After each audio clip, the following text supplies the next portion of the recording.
Hello, everyone, and welcome to the October 16th edition of the Decaturish Twitch Show. It's a special episode today, a special time. We have Superintendent Cheryl Watson Harris, who's joining us today. Superintendent Watson Harris, how are you today? I'm great, thank you. Thank you for asking, and it's nice to see you again. Likewise, thank you so much for joining us. So we're going to get to reader questions. If you have a question, create a Twitch profile and get in our chat and ask. So I just want to get right into it. What is the latest with the school district's reopening plan? Can you give us the up-to-the-minute report on that? Sure thing. We've been pretty consistent that we in DeKalb County School District are following the science and the data, and that when we reach below 100 for the 14-day average out of 100,000, that's when we will begin our return to face-to-face plan.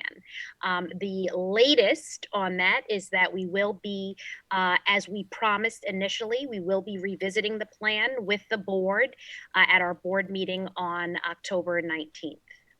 And so one of the questions I had was whether the school district has sort of boxed itself in with this average, this 14-day average per 100,000 people. Because I mean that number has been hovering around 100, give or take, for the last couple of weeks. Is that why are you dependent upon that specific metric as a guide for when you would want to reopen?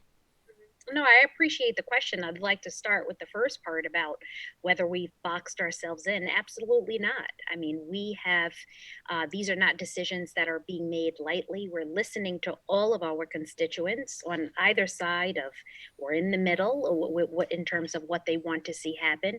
We have two COVID-19 task force that work on this issue almost daily. We have our think tank that's been set up. And as we shared most recently, we have a advisory group of medical professionals. So we're not making our decisions very lightly, and we're not boxed in. We've used that metric in terms of community spread and making sure that we're keeping the safety of our students and our staff as our number one priority. But we continue to revisit based on the information available to us, based on the guidance from the science and medical community, as well as what we're hearing from our parents and our staff. So one thing that I've wondered about is, let's say we hit that below 100, and let's say we hit that for 14 days. You know, we're there for a consistent amount of time, and we're doing 90 per 100,000 for that period. What happens if we do a phased return to hybrid learning, and the cases go up again? Does that mean we're going to transition back to virtual, or are we going to try to stick with the hybrid model as we transition into more cases? I appreciate that question as well. And I think if you look at what's happening with school districts nationally, there have been a number of districts that have made one plan and had to kind of retrack and, start, stop, reassess.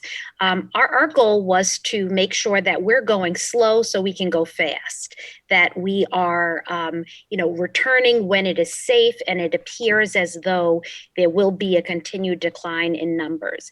To your specific question about once we return and the numbers go up, we will continue to work with our advisors to see, are we still in a safe space with whatever that spike might be and what adjustments we have to make at that time.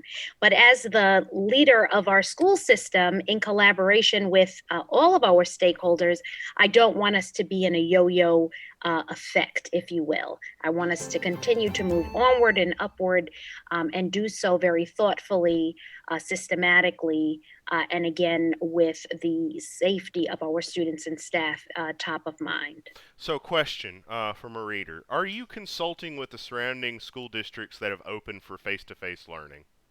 We have a very strong partnership with the superintendents and the senior leadership teams at the of our neighboring districts. We have neighboring districts that are returning. We have neighboring districts that have planned to return and are not returning. We have other neighboring districts that are not returning until January. Everyone has to make the decision that's best for their school system. And our team is focused on the data and what we're hearing from our stakeholders here in DeKalb. Another question. Why are all the surrounding counties back in school, yet we've done nothing to get our kids back in school in DeKalb?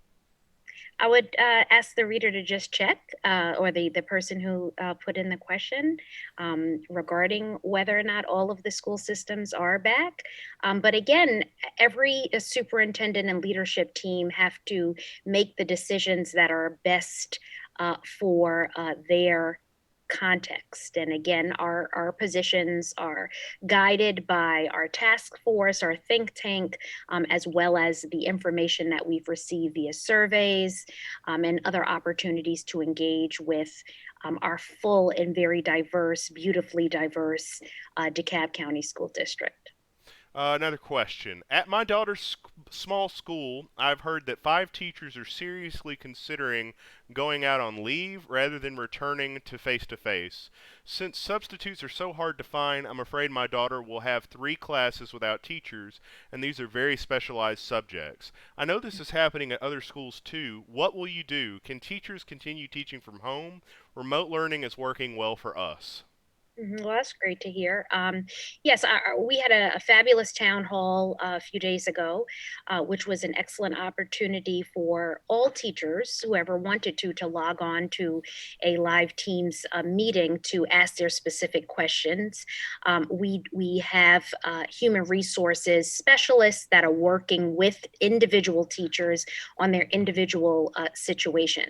I think what we've coined from our state leadership is, our approach really has to be compassion over compliance.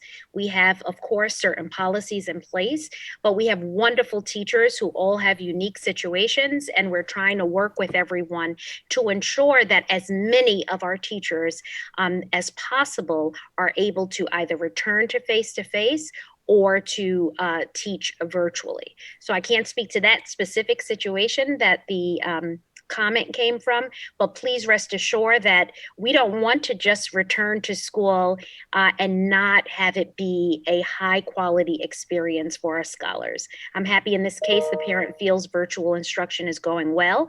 And while we're focusing on getting everyone back in school, we want everyone back in school. We're also still focused on ensuring that the virtual experience is high quality and meeting the needs of all of our scholars. Another question. Have you considered phasing in kids by need? Specifically, this person is thinking of kids in need of substantial special education services. Excuse me. Yes, we're working on we're looking at the needs and meeting the needs of all of our scholars. We're not singling out any one group of students to return first. That has not been our position here in DeKalb, but we have a very strong special education department that's working with those teachers to ensure that the virtual experience is high quality. We're continuing to figure ways to even strengthen that, and those students will return when we feel it is safe for both the students and for the staff. Another question. Have you considered that there is a vocal minority that is overrepresented in the surveys the school district is conducting, and how are you mitigating that to get more overall representation? Excellent question, and we recognize that that could be the case. I receive not only in the survey, but I receive lots of emails to both myself and to our regional superintendents, and sometimes that data doesn't necessarily match what we're hearing in the surveys. That's why, since the last board meeting, we made a commitment to engage stakeholders in other ways. We met with our parent advisory committee. We met with the teacher advisory committee. We started the teacher town halls this week. Next week, we're planning for a parent town hall. And then we're doing those not only district-wide, but then by region, so that teachers will have the opportunity to give firsthand feedback, questions, issues, and concerns to their regional superintendent. And then parents will have the opportunity to do that as well in a citywide convening or a district-wide convening, and then in a local convening. We really do value the input of everyone. And it's really important that we recognize that we have varied opinions, and we all have to work together to get through this crisis, and make sure that we're meeting the needs of our scholars. There's a question here that I had too, so I'm going to go ahead and ask it. Is the superintendent comfortable with remaining hybrid for the rest of this year? I would amend that to say hybrid or virtual learning for the rest of the year.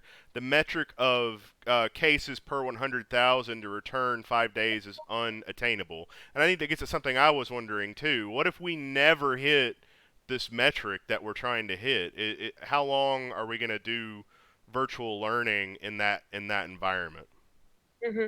Well, our commitment was to revisit this every month at the board meetings. If something changes, if there's some indication that our kind of goal target is unattainable, then we can continue to work on this and revisit this. But we have a plan. You have to set a plan and you have to work that plan.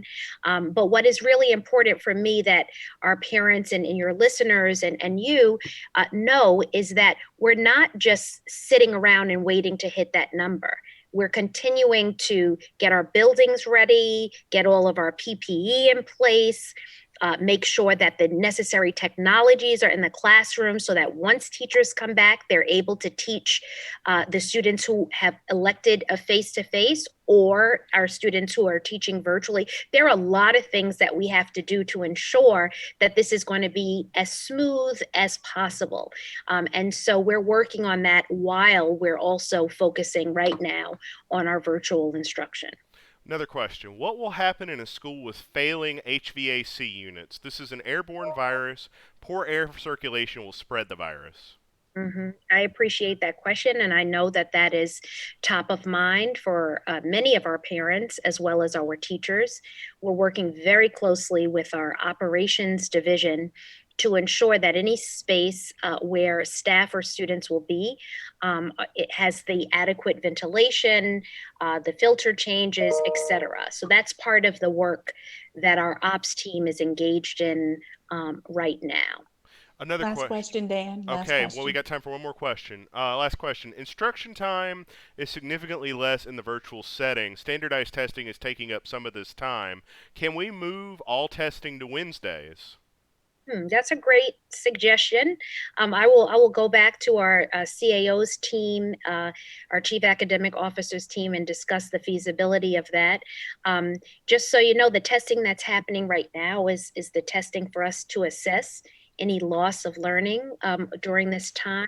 So I know that there's some criticism about that, but it's important that we're able to know where our school students are this year compared to last year, and what interventions we need to put in place so that we are providing remediation while we're also accelerating student achievement so that our students are keeping up with the rigor of each grade level. But I love the suggestion, and I promise I will take that back. I will write that down and bring it back to the team to see why that's a great idea or why that won't work for us at this time. But as always, I appreciate being in community with you. Thanks for having me. Thank you, And Superintendent. thank you so much. All right, hopefully you'll join us again soon. Of course, yes. Take care. Stay safe. Superintendent has to drop the call now. She is a very busy person, has a lot going on. I did want to briefly, since I have your attention, I did want to respond to something I received today. I got an email from someone who's a member of a group that is advocating for face-to-face learning in DeKalb County Schools, and that email contains screenshots of comments from parents in that group that were directed towards teachers concerned about returning to in-person learning. And here's a sample of some of those comments so you can get a flavor of what's being discussed in this group that's advocating for return to face-to-face learning. One person wrote, "I'm tired of teachers worried for their safety," and yes, worried for their safety was in air quotes. Another parent said teachers were, quote, belly aching about returning to school, and said they are using their leverage as a, quote, bargaining chip.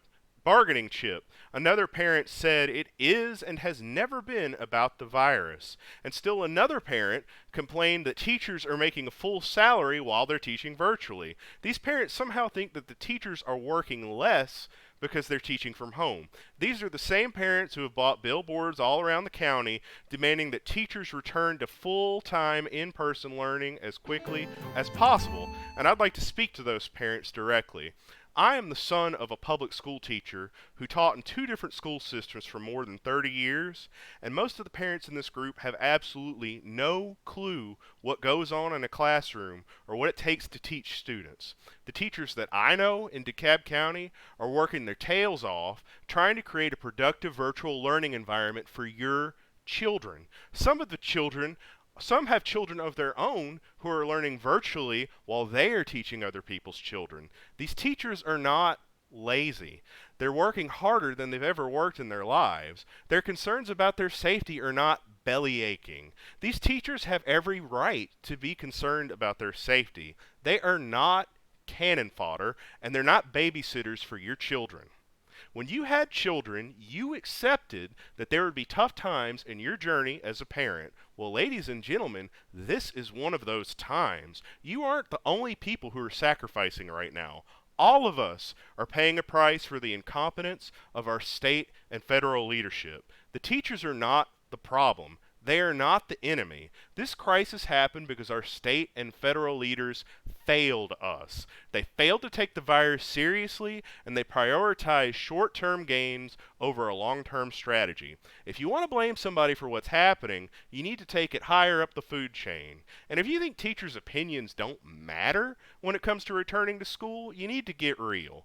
The teachers hold the cards in this situation. The parents in the face-to-face group don't have any leverage. They think that if they just complain loud enough and demand to speak to the manager, that they'll get their way. I hate to break it to you, but that's not how this works. I want my son to return to the classroom, but for the plan to work, it needs to have buy-in from the teachers in the district. If teachers won't return to the classroom, school ain't happening.